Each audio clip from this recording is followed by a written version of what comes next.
My name is Okoro, and I have seen things in this life that many would not believe.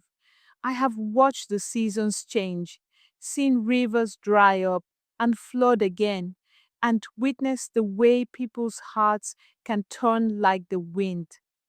But there is one story that remains in my memory as clear as the moon on a Hamatan night.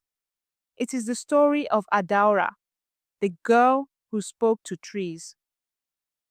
Adaura was born in our village, Umudike, at a time when the elders claimed the gods were angry, the rains had become unpredictable, the yam harvests were failing, and the hunters returned from the forest with empty hands.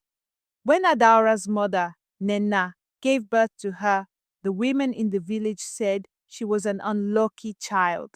Why? Because she did not cry like other newborns. She only opened her eyes and looked around as if she had already seen this world before. As she grew, it became clear that Adaura was different. She did not speak like other children. By the time she was 5 years old, not a single word had passed her lips. People whispered that she was cursed, that her silence would bring misfortune to the village. Some said she had been born without a voice, while others believed the spirits had taken it from her. Her father, Obioma, a proud farmer, grew weary of the shame and stopped acknowledging her. Her only comfort was the forest. From the time she could walk, Adara would wander into the woods behind our village, sometimes for hours. She would place her small hands on the bark of trees, close her eyes, and simply stand there as though listening. At first, people ignored her, but soon they began to notice that whenever she spent time in the forest, strange things happened. If the hunters had a poor outing, she would disappear into the trees and return only after sunset. By morning, fresh game would be found near the village entrance. If a family's goat went missing, Adara would go into the forest, and the next day, the animal would return. People began to wonder, was she truly cursed, or was she something else? But in those days, fear spoke louder than wonder. The village elders decided that Adaura's presence was a danger. They called for a gathering in the village square, where the people shouted that she should be sent away before her bad luck ruined them all. Only her mother, Nena, stood before them, her voice cracking as she pleaded for her child. But the decision had already been made. Adaura was to be taken deep into the forest and left there to fend for herself. That night, as the moon hung low in the sky, I saw Nena take Adaura's hand and lead her towards the trees. She did not fight or cry. She only looked up at her mother with wide, knowing eyes.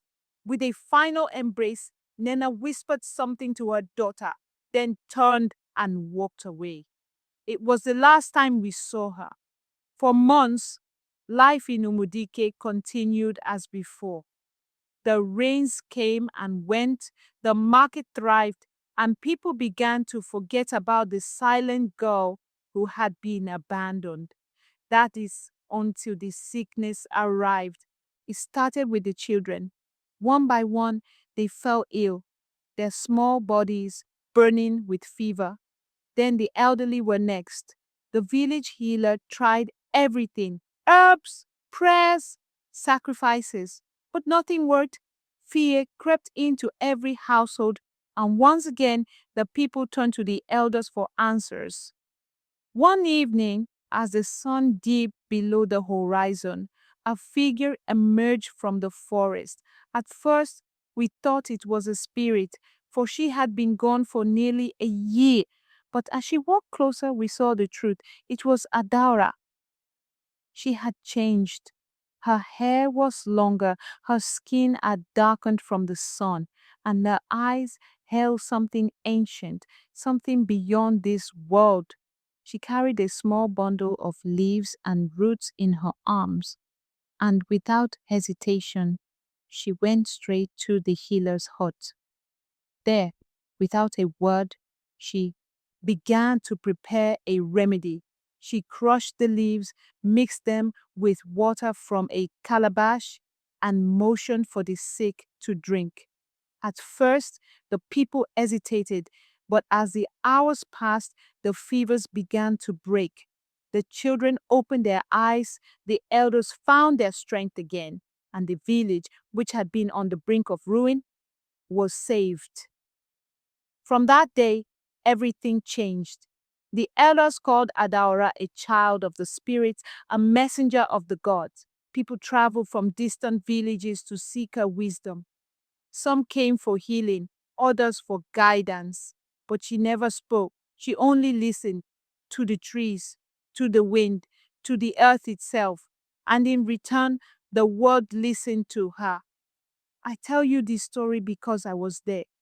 I saw it with my own eyes. Adaora, the girl who was cast out, became the savior of our people. And though she never uttered a single word, her voice was heard by all. To this day, when the wind rustles through the leaves, we say it is Adaora speaking. The girl who the village once rejected now whispers through the trees, reminding us that wisdom comes in many forms, and sometimes the quietest voices are the ones that echo the loudest.